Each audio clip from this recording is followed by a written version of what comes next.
ang tinig ng mamamayan dito sa Damdaming Bayan. Live sa DZRH Radio, DZRH TV at DZRH Digital. Kasama sina Lakay, Deo Macalma at Elaine Apit. Araw-araw, Lunes hanggang Biyernes. Damdaming Bayan.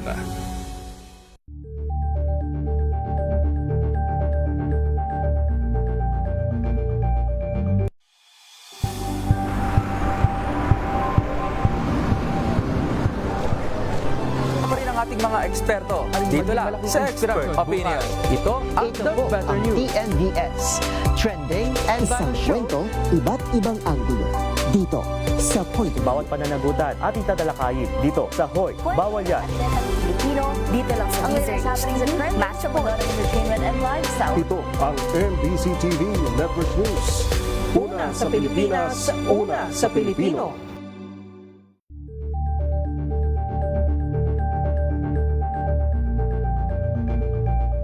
Tambalang Anthony Taberna at Jerry Baha ang gigising sa inyong umaga dahil lalatay ang humahagupit na diskusyon at komentaryo Lunes hanggang Biyernes sa 2x2. Visayas at Mindanao at maging sa ibang bansa. Luzon, Visayas, Mindanao. Una sa Pilipinas. Una sa Pilipino. Walang advokasiyang maliit, basta't malinit. Maraming salamat. Muling sumasa inyo ang ating palatuntunan special on Saturday. Salamat po sa inyong pagsama sa amin dito sa Executive Session. Mabuhay ang Isang oras na talakayan ang mga usaping may kinalaman sa ating akto. Idulog nyo na yan dito sa Hoy, Bawal Yan. Ang latest happenings at trending sa mundo ng entertainment and lifestyle. Their favorite stars, mga kwento. Report. Flash Report! Itinaas na nga ho yung antas ng tubig dyan ho sa Marikina River. Umabot na ho sa unang alarma. Alamin natin ang detalye mula kay RH52, Edniel Parosa. Edniel. Alas 8:44 ngayong gabi ng Agosto 8, itinaas na sa unang alarma itong antas ng Marikina River. Ito ay matapos sumampa sa 15 metro ang level ng ilog. Sa gitna ng malakas na buhos na ulan sa Metro Manila, epekto pa rin ng hanging habagat. Personal na tinungo ni Mayor Man Teodoro itong Santo Niño Bridge at ngayon ay nag-inspeksyon mula pa kaninang umangat itong tubig bago tuloy ang deklara itong first alarm. Nangangahulugan ang unang alarma ng alerto sa mga residente nitong nakatira sa mga barangay upang maghanda sa posibleng paglikas. Sa ngayon, naka-full alert na rin ang Marikina City Rescue 161, ang disaster offices at ang iba pang mga vital agencies ng syudad. At binuksan na rin ang mga evacuation center dahil pa rin sa naranasang pagulan. Oras na sumampang level ng ilog sa 16 meters. Patutunogin naman ang sirena para sa ikalawang alarma. Sa ngayon, tuloy-tuloy ang pagtaas ng antas ng tubig ng Marikina. At as we speak, ay nasa 15.3 meters na ngayong gabi. Ako si Edniel Parosa, DZRH. Una sa Pilipinas, una sa Pilipino. Maraming salamat RH52, Edniel Parosa. Flash Report. Flash Report! Pilipinas ang ating oras. 7 minuto makalipas ang alas 9 ng gabi. Sabado na naman. Tuwing Sabado, dapat sa pool ang pinag-uusapan at balitaan. Heto na ang programang Sa Pool, ang mga balita at diskusyon sa mga napapanahong isyu. DZRH Sa Pool, Sabado, kasama si Kyle Bulyas. Sa Pool, Sabado. Sa Pool, Sabado.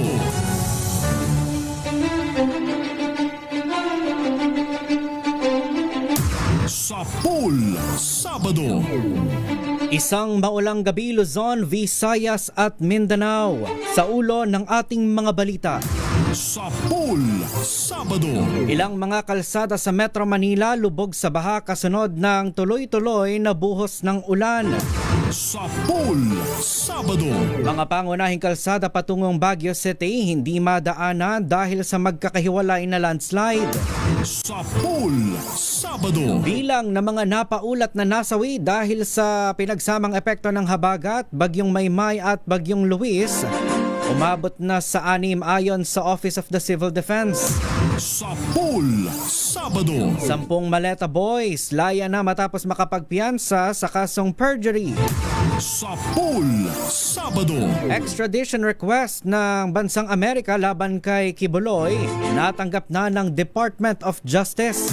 Sa Pool Sabado. At malakihang oil price rollback namumuro sa susunod na linggo. Sa Pool Sabado. Yan ho ang ating headlines ngayong Sabado ng gabi. Ito ho sa programang Sa Pool Sabado. Ako po ang inyong makakasama sa isang oras na balitaan. Ito po ang inyong lingkod sa pagbabalita. Ako po si Kyle Bulyas ng DZRH, una sa Pilipinas, una sa Pilipino. Sa Pool Sabado. Sa detalye ho ng ating mga balita, kasalukuyan hong nakakaranas ng mga pagbaha ang ilang mga kalsada sa Metro Manila. Sa pinakahuling detalye po mula ho sa MMDA, hindi ho nadaraanan ng lahat ng uri ng mga sasakyan ang bahagi ng Zapote Junction dyan ho sa Las Piñas City. Gayon din ang Marcos Alvarez Road. Samantala sa Parañaque City, hindi rin madadaanan ang bahagi ng Ninoy Aquino Oyster Plaza at ang bahagi naman ng Dr. A. Santos Avenue patungong SM Sukat ay nakakaranas ng above gutter deep. Pero ito po ay nadaraanan pa rin ng lahat ng uri ng sasakyan. Sa bahagi naman ng Pasay City, gutter deep din ng mga pagbaha ang nararanasan sa Andrews Avenue Corner, Aurora Boulevard. Samantala sa Mandaluyong City, nararanasan din ang gutter deep ng mga pagbaha sa Ortigas Corner, Bonnie Avenue. Pero ito ho ay nananatiling passable sa lahat ng uri ng mga sasakyan. Sa bahagi naman ng Malabon City, nadaraanan pa rin pero may nararanasang mababaw na pagbaha dyan sa Del Pilar Street sa Maysilo. Gayon din ang Santulan dyan ho sa Tatawid. Passable rin ito sa lahat ng uri ng mga sasakyan. Habang gutter deep naman ang mga pagbaha ang nararanasan sa Don Basilio Bautista, Hulong Duhat. Samantala sa Quezon City, nararanasan ho ang gutter deep na pagbaha dyan ho sa Apollonia Samson sa EDSA. Gayon din ang EDSA Aurora Tunnel northbound. Gutter deep din ang mga pagbaha ang nararanasan sa EDSA Dario, EDSA Oliveros northbound. Gayon din sa EDSA Aurora Tunnel southbound. Sa Pool Sabado. Samantala kasalukuyan ding hindi nadaraanan ng mga motorista ang ilang mga major road patungong Baguio City. Kasunod yan ng naranasang malakas na buhos ng ulan na nagdulot ng landslide. Ayon sa DPWH Cordillera, hindi nadaraanan ng Cannon Road at Nagiliman Road dahil ho sa soil at rock falls. Samantala passable naman ang Asin ng Alisan San Pascual Road, pero ito ho ay mahigpit na binabantayan dahil sa posibleng mga road hazard. Sa kasalukuyan, tanging ang Marcos Highway lamang ang maaaring daanan ng mga motorista patungo sa Baguio City. Sa Pool Sabado. Samantala umabot na sa 6 ang mga napaulat na nasawi dahil sa pinagsamang epekto ng bagyong Luis, Maymay at ng hanging habagat. Ayon sa Office of the Civil Defense, sumasa ilalim pa sa validation ang mga nasabing casualty. 2 rito ang nasawi dahil sa landslide sa Benguet habang bineberipika pa ang isang casualty sa La Union. Sa kasalukuyan, umabot na sa higit 261,000 na mga individual ang apektado ng masamang lagay ng panahon. Nasa 2,500 pamilya naman ang kasalukuyang nanunuluyan sa mga evacuation center. Sa Pool Sabado. Na-divert sa iba't ibang mga paliparan ang ilang domestic at international flights dahil sa masamang kalagayan ng panahon sa Metro Manila at ilang bahagi ng bansa. Ayon sa Civil Aviation Authority of the Philippines, 5 flights ang apektado kabilang ng isang Cebu Pacific flight mula sa Incheon na patungo sanang Maynila ang na-divert at lumapag sa Iloilo, habang isang flight naman mula sa Pagadian na patungo ring Maynila ang lumapag naman sa Kalibo, Aklan. Na-divert din sa Clark ang isang China Southern flight mula sa Guangzhou, habang isang Xiamen Air flight mula Xiamen ang pansamantalang lumapag sa Mactan, Cebu. Samantala, isang domestic flight mula Cebu patungong Bacolod ang bumalik sa Mactan dahil sa masamang lagay ng panahon. Sa Pool Sabado. Nagpakawala naman ng tubig ang 2 dam sa lalawigan ng Benguet sa gitna ng nararanasang matinding pag-ulan, epekto ng southwest monsoon o hanging habagat. Base sa datos ng DOST Pag-asa, binuksan ng tig-4 na gates ng Ambuklaw at Binga Dam. Aabot na sa 281.20 cubic meters per second ang pinakakawalang tubig sa Ambuklaw, habang 317.53 cubic meters per second naman sa Binga Dam. Samantala, patuloy naman sa pagtaas ang level ng tubig sa Angat Dam na kamakailan ay bumaba sa critical level. Sa Pool Sabado. Kinansela ang ilang biyahe ng mga barko dahil sa epekto ng southwest monsoon o hanging habagat ngayong araw ng Sabado. Batay sa abiso ng Philippine Ports Authority, kabilang sa mga apektado ang mga pantalan sa Batangas, Bicol, Marinduque, Quezon Province, Masbate, Mindoro, Bohol, Palawan, gayon din ang rutang Panay-Guimaras at Western Leyte, Biliran. Sa Mindoro, kanselado din ang lahat ng fast craft sa Port of Calapan, habang ilang biyahe rin mula sa San Jose, Puerto Galera at Rojas ang hindi matutuloy. Sa Batangas, suspendido ang ilang biyahe patungong Puerto Galera, Odyongan, Sibuyan at Katiklan. Kanselado rin ang ilang biyahe sa Bohol, Palawan at Panay-Guimaras. Pinapayuhan ang mga biyahero na makipag-ugnayan muna sa kanilang shipping line para sa pinakabagong impormasyon bago bumiyahe. Sa Pool Sabado. Babalikan ho natin ang detalye ng iba pa nating mga balita. Makalipas lamang po ang ilang paalala. Pilipinas ang ating oras, 15 minutos makalipas ang alas 9 ng gabi. This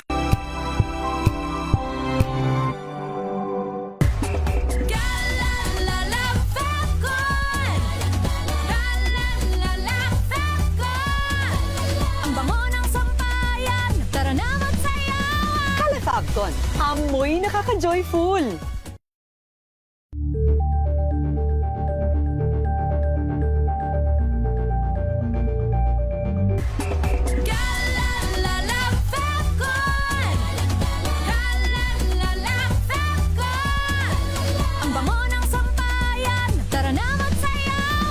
Calefabcon, amoy nakaka-joyful.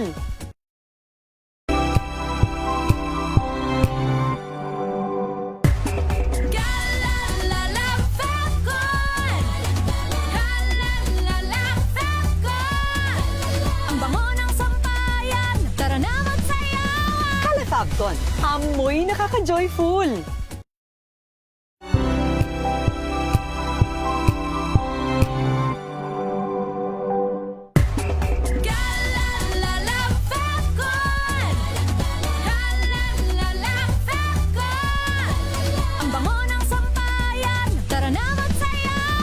Calefabcon, amoy nakaka-joyful.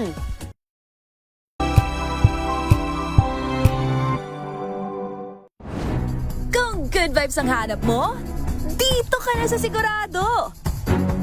Mula sa mga istoryang nagbibigay ng inspirasyon hanggang sa mga kwentong may dalang solusyon. Mga balitang pampagaan, pakiramdam at pampaganda ng araw. Hindi lang basta good news, kundi the better news. Mula Lunes hanggang Biyernes, 1:00 ng tanghali sa DZRH TV.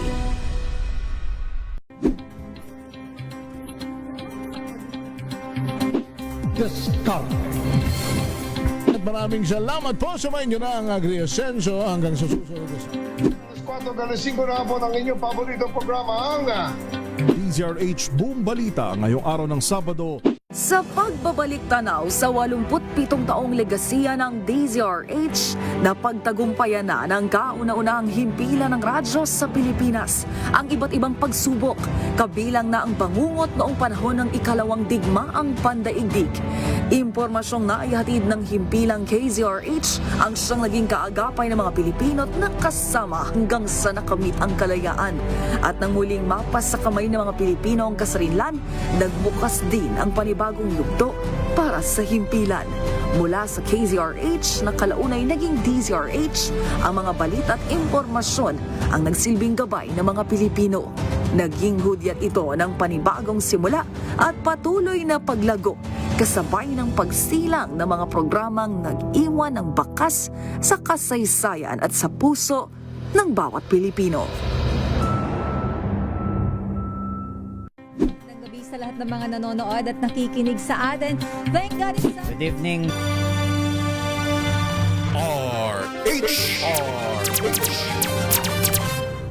Sa Pool Sabado.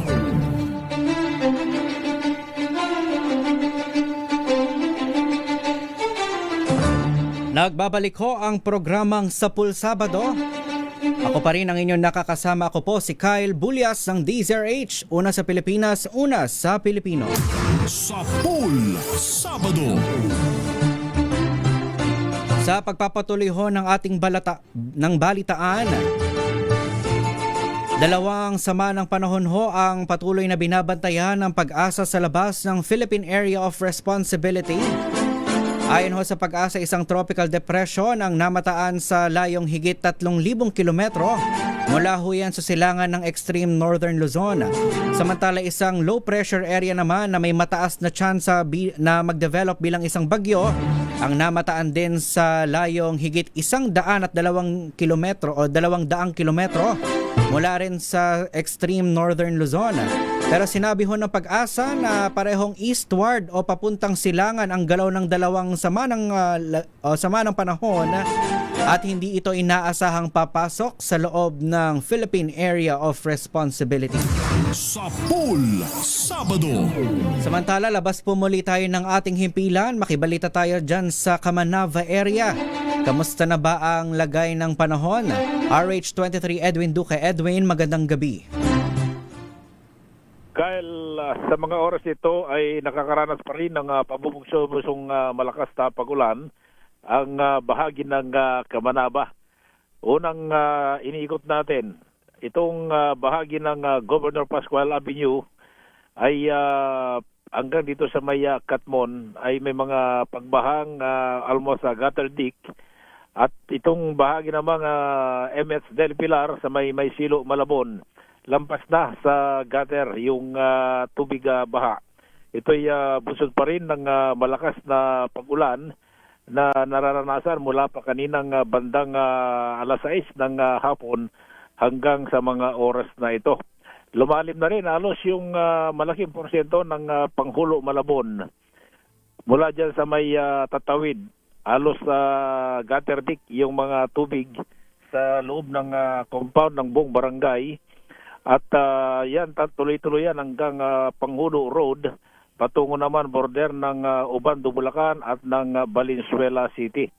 Ang bahagi rin ng MacArthur Highway, dito sa may bahaging Karuhatan, may mga tumirik na rin mga motorsiklo na nagpumilit makatawid dahil nga yung iba ay galing ng Mikawayan, Bulacan, habang iba naman ay patungo ng Mikawayan, Bulacan ay tumirik. Yung mga kanila sasakyan, may mga ilang 4 wheels din ang bumabalik. Kapag galing ka ng Caloocan, Monumento, yung patungo ng Mikawayan, yung iba ay sinusubukan pa rin nila na tumawid dito sa may bahagi ng Karuhatan, ay nakaka-survive. Yung iba, meron naman yung talagang mababa.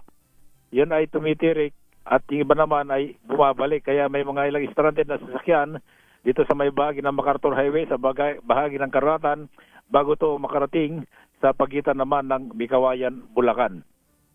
Ang bahagi rin ng Arpapa ay bahagyang nagkaroon ng kunting pagbaha sa mga gilid-gilid pero agad naman ito nagsusubside dahil ang ulan na nararanasan natin dito sa bahagi ng Kamanaba ay pinakamatagal na yung 20 minutes. Meron namang ilan ay 5 minutes, 10 minutes, agad naman tumitigil. Pero yung bugso ng malakas na hangin at ulan, yun ang mabilis na magpabaha at agad napupuno yung mga kalsada dahil nga may mga ilang kalsadang hindi nagtutuloy-tuloy yung paggawa, putol yung ibang kanal kaya na-stuck yung mga tubig tulad ng kaba ng MS del Pilar, tatawid hanggang doon sa may arkong bato sa Valenzuela City. Si ating latest update mula pa rito sa Camaraba RH23. Edwin Tuque nagulat sa DCRH, una sa Pilipinas, una sa Pilipino. Sa Pool Sabado. Maraming salamat RH23, Edwin Duque. Samantala sa iba pa natin mga balita, abiso sa ating mga motorista, may inaasahan tayong rollback sa presyo ng mga produktong petrolyo sa susunod na linggo. Batay sa Mean of Platts Singapore Trading sa nakalipas na 4 na araw, tinatayang bababa ng 4 pesos and 50 centavos hanggang 5 pesos ang kada litro ng diesel at gasolina. Samantala wala namang inilalabas na price estimate para sa kerosene. Ang pinal na oil price adjustment ay anunsyo sa araw ng Lunes at ipatutupad naman sa araw ng Martes. Sa Pool Sabado.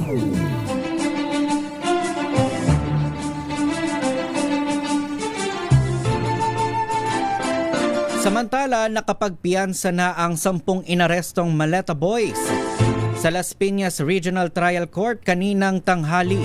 Ito ay matapos bigong makapaghain ng piyansa ang 10 sa 18 akusado ng perjury kahapon at pansamantalang napiit. Ayon kay Attorney Levy Baligod, ang legal counsel ng mga Maleta Boys, halos 1 milyong piso ang halaga ng inilagak na piyansa. Mahirap niya ipaliwanag kung saan nagmula ang kanilang ipinambayad, pero may ilang mga taga-suporta ng Maleta Boys ang tumulong at nag-ambag-ambag, gaya ng mga nagtitinda sa talipapa na nagbigay umano ng tig 1,000 piso.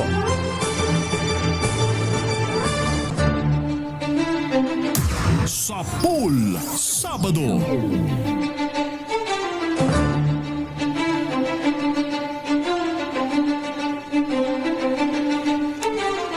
Samantala minaliit ni MMDA General Manager Nicolas Torre III ang mga espekulasyon na siya ay nagpaplano na kumandidato bilang alkalde ng Davao City sa 2028 elections.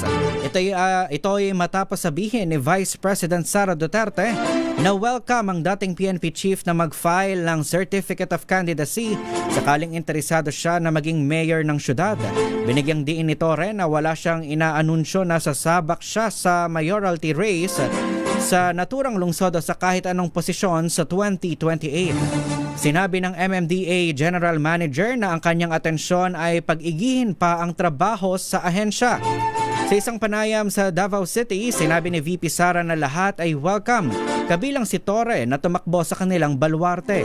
Gayunpaman, pinayuhan ni Torre ang pangalawang pangulo na huwag pangunahan ang kwento.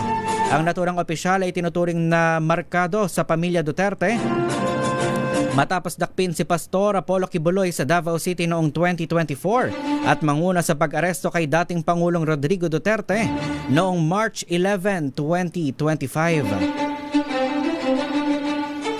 Sa Pool Sabado.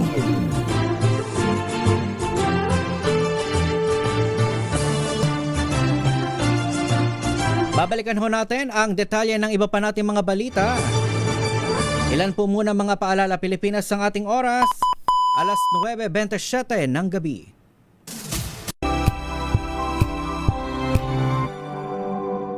Hello, Washi! Laundry day na naman! Yay! Anong meron? Mancha ng chocolate, putik, may libag pa! Kaya natin yan!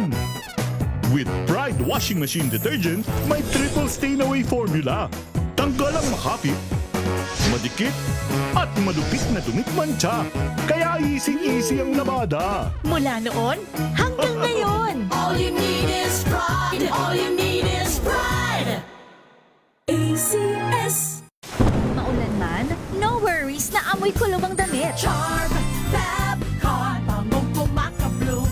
Tanggal amoy kulong sa bango ng Charm. Kaya gamit ko, Charm Fab Fabcon with Bloom Fresh technology. Kills 99.9% of kulob-causing bacteria. May aroma burst pa of thousands of flowers and berries. Ang sampay sa loob, no amoy kulob. Kumakaprove sa Charm! Charm Fabcon. ACS. May nagbago. May arte. May budget. Akala nyo lang yon. So solid. White Rose Papaya. Wow. White Rose. White Rose Papaya. Wow. White Rose. White Rose Papaya. May glow up with White Rose Papaya. White Rose Papaya. May puti power times 2 kasi may papaya at niacinamide. May shea butter and tea tree oil pa. Kutis sulit ang glow up. Glow up with White Rose Papaya. White Rose Papaya. Kutis sulit ang glow up. ACS. Galalala Fabcon. Galalala Fabcon. Ang bango ng sampayan. Tara na magsayawan. Kala Fabcon, amoy nakaka-joyful.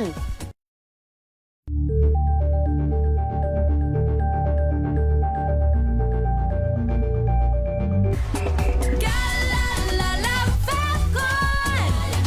Galalala Fabcon. Ang bango ng sampayan. Tara na magsayawan. Kala Fabcon, amoy nakaka-joyful.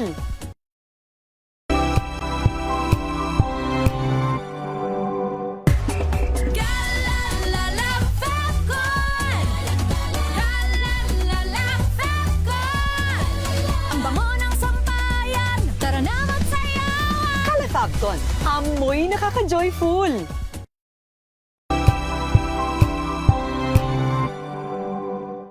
Maagang balitaan, maagang usapan sa mga issue at balita. Kasama si Kuya Angelo Palmones sa Magandang Sapul Sabado. Nagbabalik ho ang programang Sapul Sabado. Sa punto pong ito, makibalita tayo ngayon sa Pag-asa Hydrology Division. Nasa ating linya po si Ma'am Sonia Serrano. Ma'am Sonia, magandang gabi at welcome po sa DZRH. Magandang gabi din po sa ating lahat. Opo, Ma'am Sonia, kamusta ho ang lagay ng ating mga dam sa mga oras na ito? Meron po tayong update ngayong alas 9 ng gabi dito po sa Angat Dam. Ngayon po ay nasa 159.68 meters na po siya. Samantalang ang Ipo ay nasa 100.91 meters. Ang Lamesa Dam nasa 79.61 meters. Samantalang ang Wawa Dam po ay nasa 135.68 meters as of 8 p.m. Ang iba po naman nating mga dams ay naka-update po ng alas 8 ng umaga. Ito pong ang Buklaw Dam natin ng alas 8 ng umaga ay nasa 751.27 meters. At ang Binga Dam ay nasa 574.34 meters. Ang San Roque Dam ay nasa 233.62 meters. Pantabangan Dam ay nasa 180.83 meters.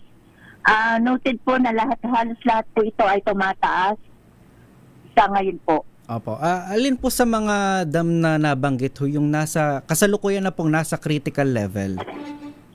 Ito pong sa ngayon po noon, ang ating Ambuklaw Dam at Binga Dam ay nagpapalabas ng tubig. 4 gates, 2 meters po para sa Ambuklaw na may katumbas na 281.20 cms. Samantala pong itong ating Binga Dam ay nasa 4 gates, 2 meters. Ang equivalent po ay nasa 317.53 cms po. Yan po yung ngayon nagpapalabas po ng tubig. Opo. Ano po kaya yung mga lungsod na posible o mga lugar na posible pong maapektuhan?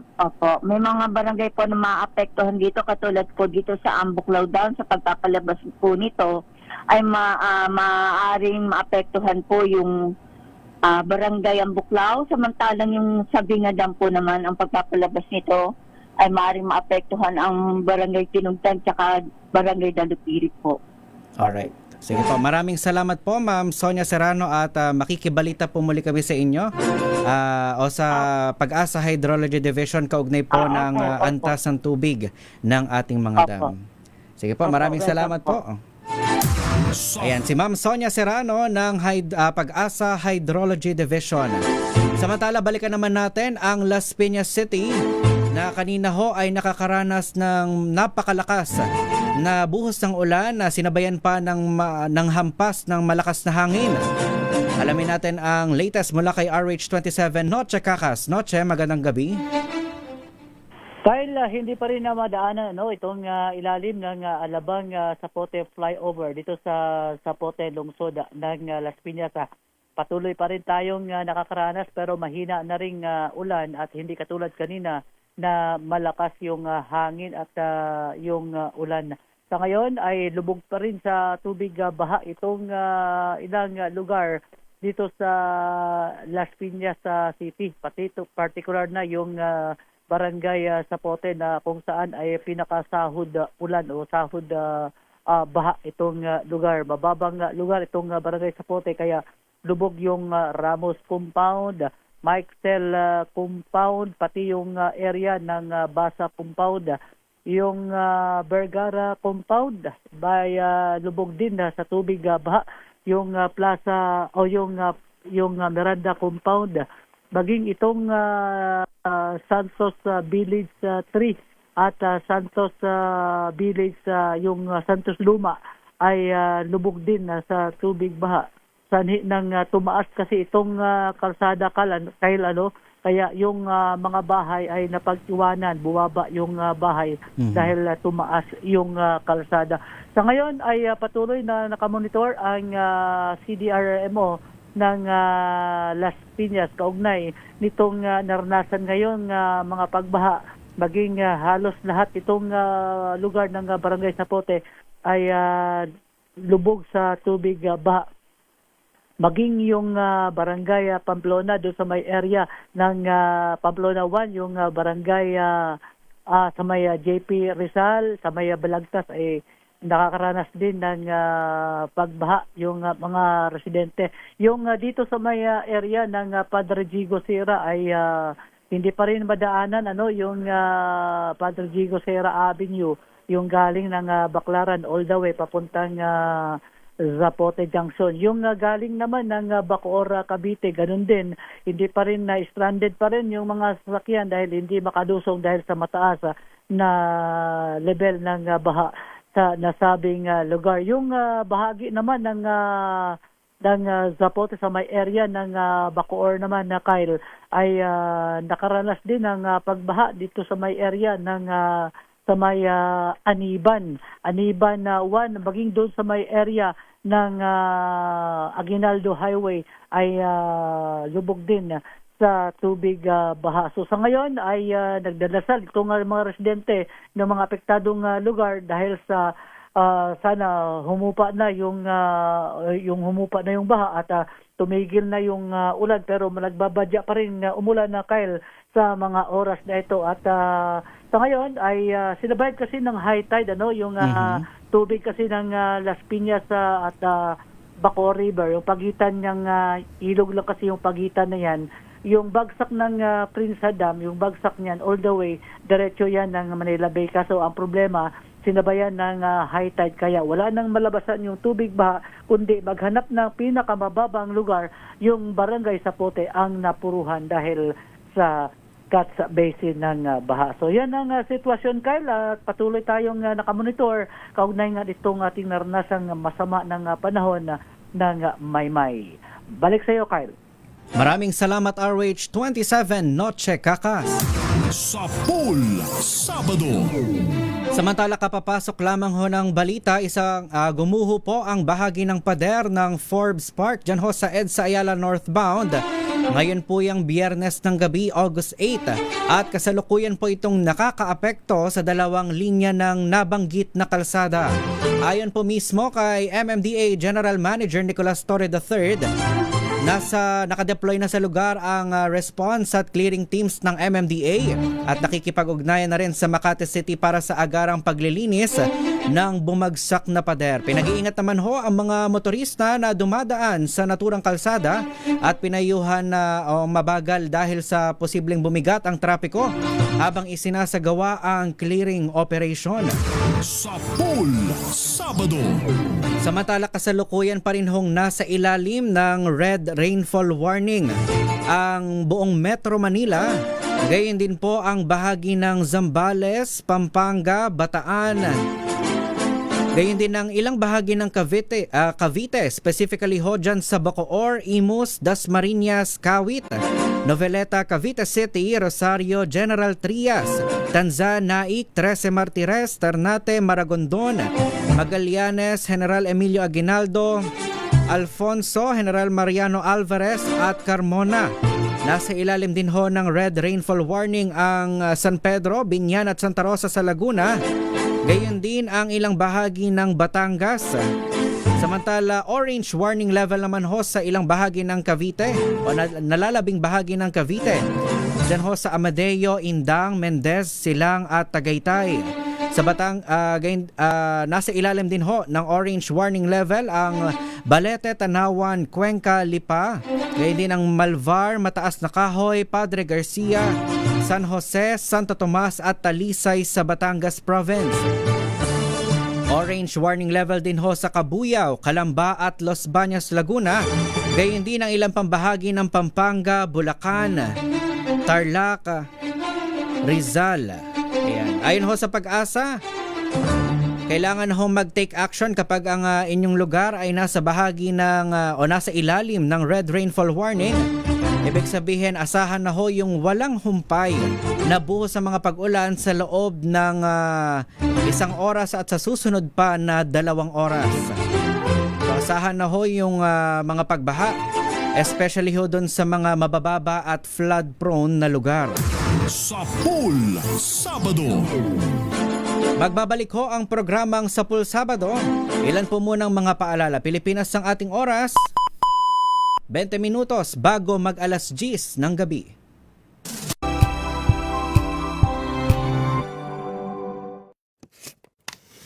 Dulot na matinding takot at kaguluhan sa San Jose National School, Tacloban City matapos maganap ang isang insidente ng pamamaril.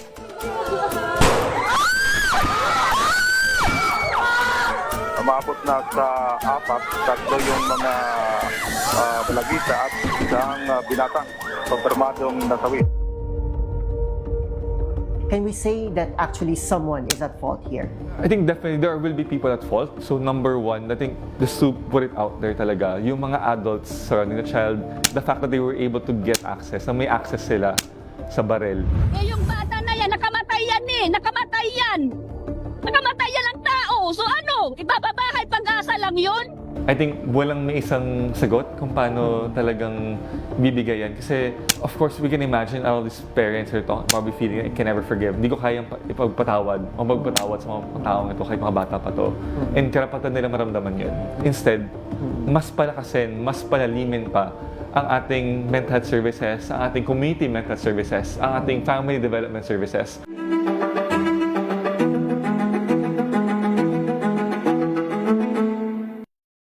Metro at Mega Manila. Magandang gabi Pilipinas, Metro and Mega Manila. Nas extension sa DZRH at RHTV. Samahan Sa Pool Sabado. Gabi ng misteryo ngayon pong Sabado. Ano po? Mga balitang gigising sa inyong umaga. Mga balitang kailangan mong malaman. Mapapakinggan sa ACS Balita sa 2x2. Kasama sina Anthony Taberna at Jerry Baha. Lunes hanggang Biyernes.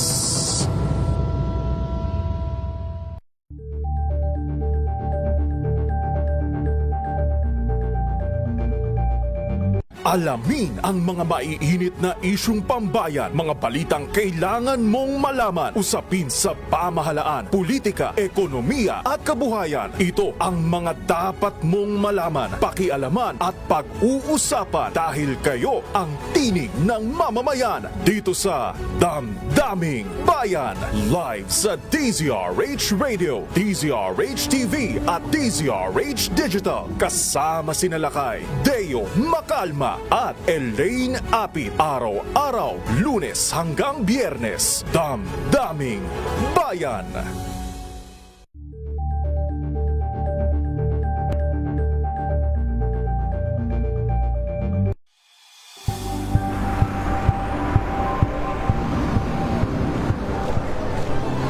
Ating mga eksperto dito lang sa Expert Opinion. Ito ang Ito The po Better ang News. TNVS.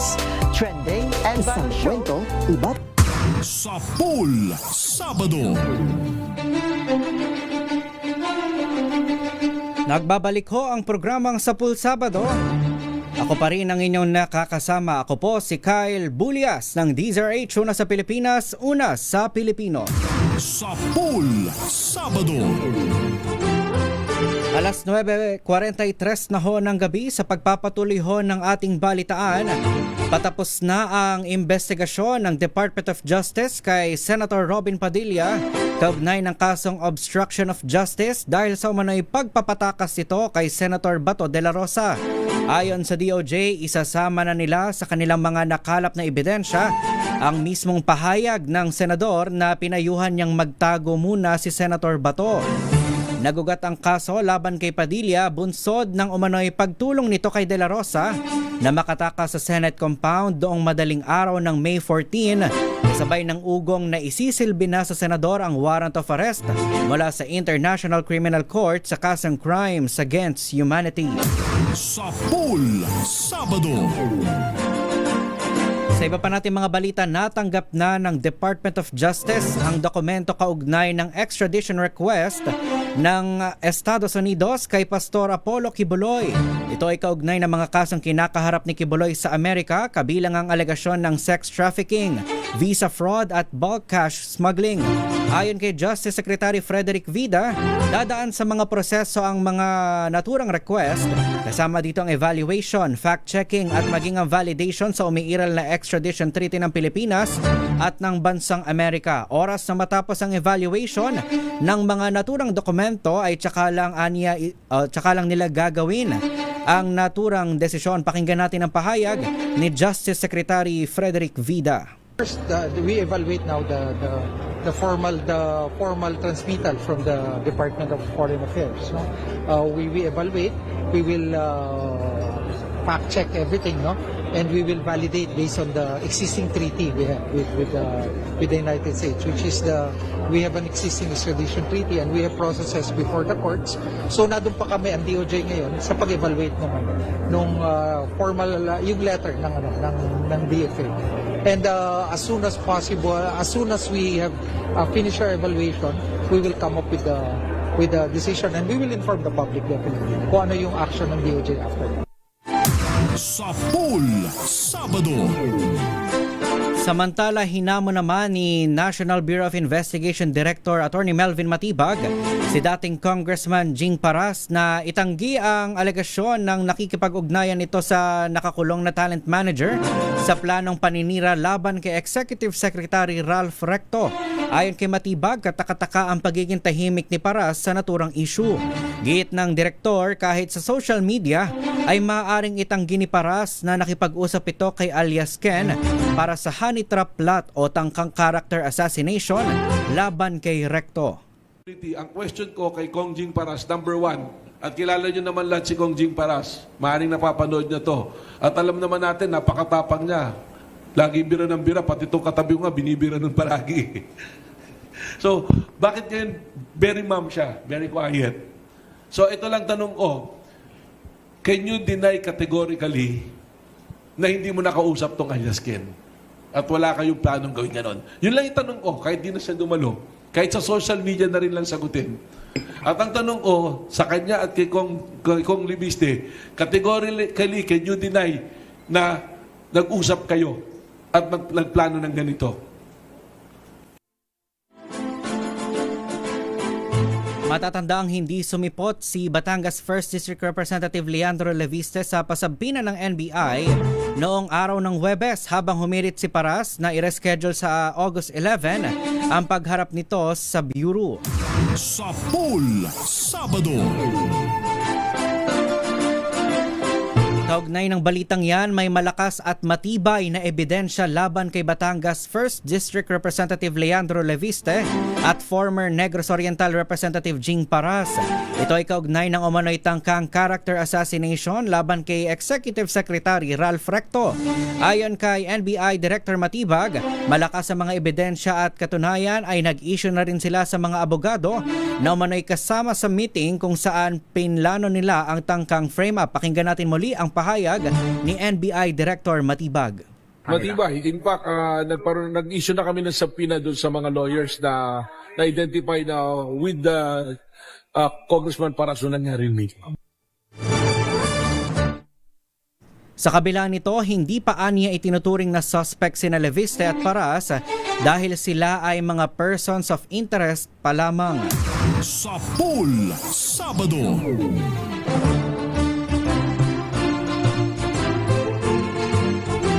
9:48 na ho ng gabi, hinamon ni Ombudsman Boying Remulla ang mga alkalde na mahigpit na bantayan ang mga opisyal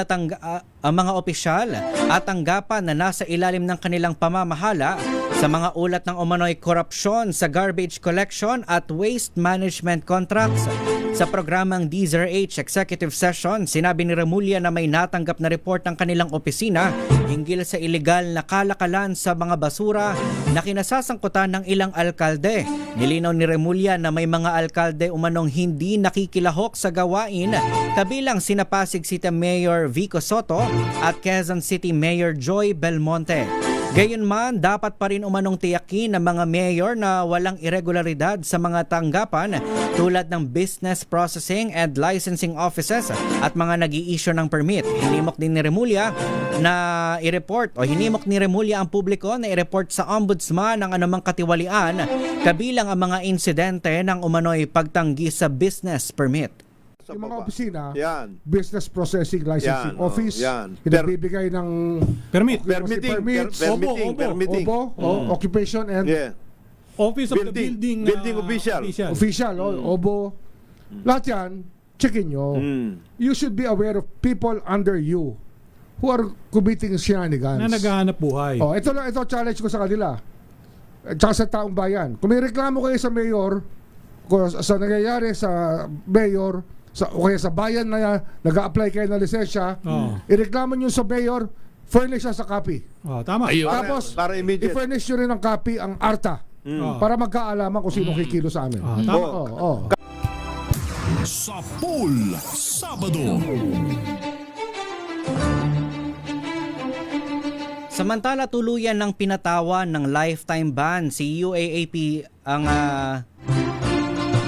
pinatawan ng lifetime ban sa UAAP si dating Ateneo head coach Tab Baldwin, habang pinayagan naman ang men's basketball team ng Ateneo na sumabak sa nalalapit na season 89. Kasunod ito ng isinagawang investigasyon ng UAAP kaugnay ng pagkasawi ng student athletes na sina Rene Baterbonia at Divine Adili noong June 8 habang nasa training sa Aurora.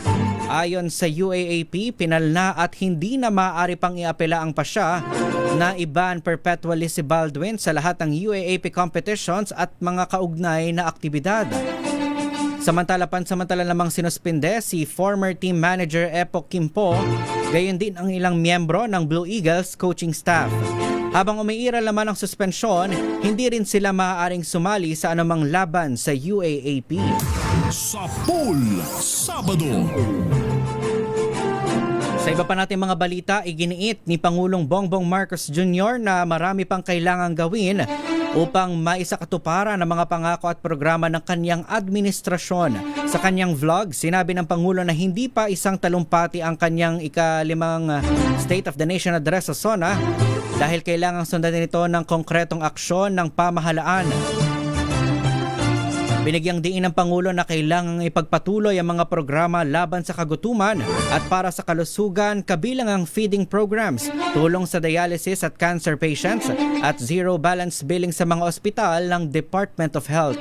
Tiniyak naman ni Marcos na patuloy na pakikinggan ng pamahalaan ang mga hinaing at pangangailangan ng mga Pilipino. Alam ko na ang SONA ay higit pa sa isang talumpati. Marami pang trabaho ang kailangan gawin para maisabuhay ang lahat ng ating tinatalakay at minimithi bilang isang bayan. Ang inyong aktibong pakikilahok sa mga usaping panlipunan ay mga katangian ng pagiging isang bagong Pilipino. Sa Pool Sabado. Samantala, doble ang paglago ng ekonomiya ng bansa kumpara sa world economy sa ilalim ng Marcos administration. Sa panayam sa special on Saturday sa DZRH, sinabi ni Finance Secretary Frederick Go na nakapagtala ng 5.8 average gross domestic product growth sa loob yan ng 4 na taon na mas mataas sa 2.5 hanggang 3% average growth sa pandaigdigan. Ayon kay Go, tinatayang magpapatuloy ang 5 hanggang 6% na GDP growth sa taong 2027 at 2028 dahil sa pinalawak na infrastructure spending at sustained investment inflows. During the last 4 years of the Marcos administration, our GDP growth averaged at 5.8%. To put this into perspective, the rest of the world, ang buong daigdig na to, ang GDP growth nila ay mga 2.5 to 3% lamang. So ang growth ng Pilipinas at 5.8% ay sabihin na natin doble ng economic growth of the rest of the world.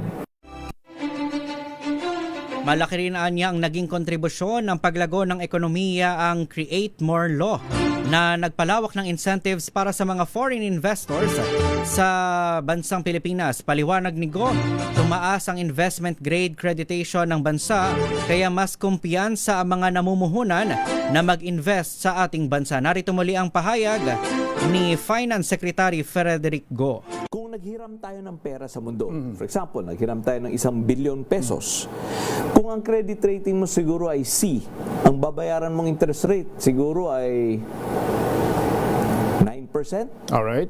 Kung ang credit rating mo ay B, baka ang babayaran mo ay 7.5%. Kung credit rating mo ay A, baka ang babayaran mo ay 6%. Halimbawa lang to, ha? These are not... Siyempre, interest rates, nagbabago yan araw-araw. But generally, ganun. Sa Pool Sabado. Yan na ho ang kabuuan ng ating balitaan dito ho sa programang Sapul Sabado. Pero bago ho tayo magpaalam, makikibalita po muna tayo sa lagay ng ating panahon. In the meantime, narito ho ang latest.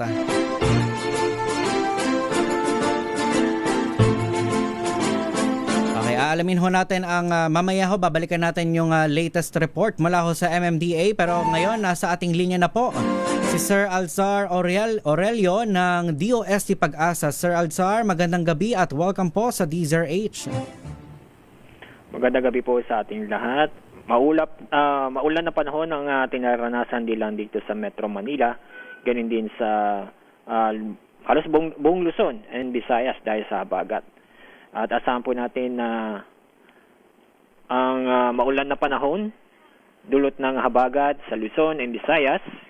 At kasama na rin ang Zamboanga Peninsula at yun din sa Milano del Norte at Lanao del Sur. Kasama na din ang Misamis Occidental.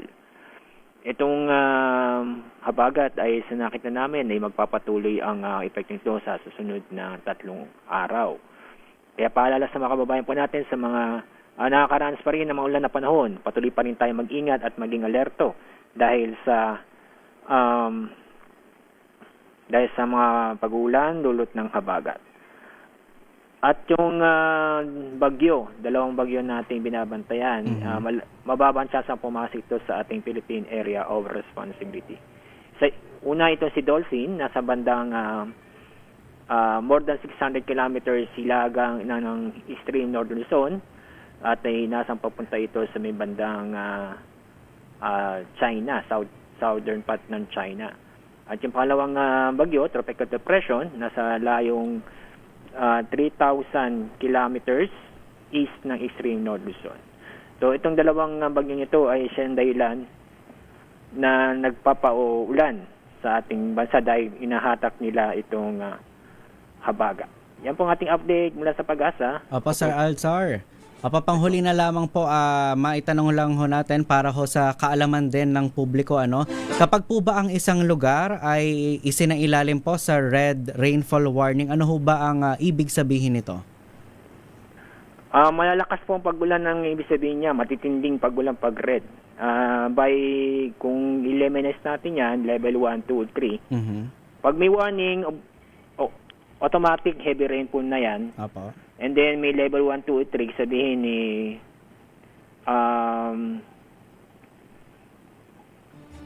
malalakas, kumbaga malakas, matindi pa ang malalakas ang pagulan ng dudulot ng pagbaha at pag-ulan lupa po. Alright, maraming salamat po Sir Alzar Aurelio mula ho sa DOST Pag-asa. Sa Pool Sabado. Samantala, isa hong sasakyan ang nabagsakan ng punong nabuwal dyan ho sa Lacson, Maynila. Ibalita mo yan, Federico Manalili ng DZRH Operation Tulong. Sir Feds, magandang gabi. Yes, okay. Bali, ito nga, nahirapan din tayo makapenetrate. Hindi umubra yung kabayo natin dahil napakataas ng mga baha ngayon. Dito sa area na hindi kinalalagyan, dito sa Malabon, hindi na halos madaanan ng mga light vehicle. Yung kahabaan ng MH Del Pilar at ganon din yung kahabaan ng Gobernador Pascual, halos sa lagpas tuhod na. Yung mga baha dito naman sa MH Del Pilar, halos sa binti naman yung baha na nararanasan, kaya hindi rin makadaan yung mga iba pa sa loob ng Yanga.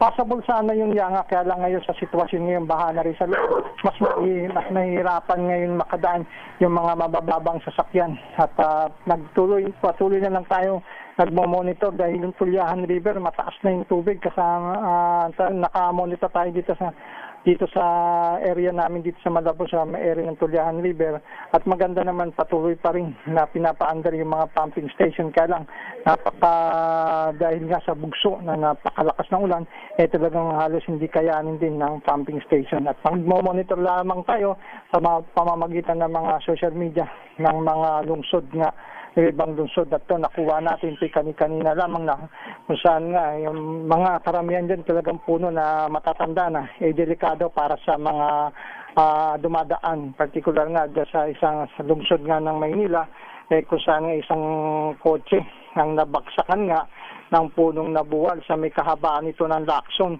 Itong sasakyan patungo ito ng Espanya, malapit ito sa kanto ng Laon-Laan at di lang intersection at boundary ng Distrito 3 at Distrito 4, ito nga nabuwal yung puno at saktong nabaksakan nga. At kagandahan naman, ang mga sakay na ito ng sasakyan ay ligtas. Agad naman dumating yung mga Manila City DRRMM at mga Bureau of Fire Protection para alisin yung mga natanggalin, yung nabuwal sa puno sa nabanggit na lugar.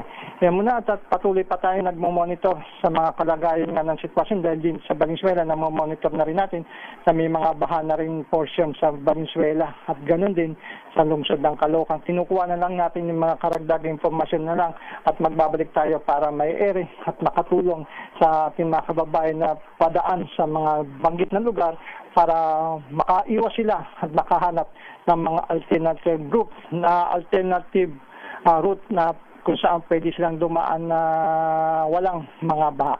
Federico Manalili para sa DZRH, una sa Pilipinas, una sa Pilipino. Sa Pool Sabado. Maraming salamat ka Feds Manalili ng DZRH Operation Tulong. At sa pamamagitan ho ng balitang yan, dyan na po nagtatapos ang ating programang Sa Pool Sabado. Ako po ang inyong nakasama sa isang oras sa balitaan. Ako po si Kyle Bulias, ang DZRH, una sa Pilipinas, una sa Pilipino. Sa Pool Sabado. Susunod na ho ang programang Gabi ng Misteryo. Nakakasama niyo po dyan sila kay Ray Sibayan. Kami po ay magpapaalam na pero manatili ho kayong nakikinig at nanonood sa DZRH News para ho sa detalye ng iba pa nating mga balita kaugnay pa rin ng nararanasan nating sama ng panahon. In the meantime, oras ho natin, 2 minuto makalipas ang 10:00 ng gabi.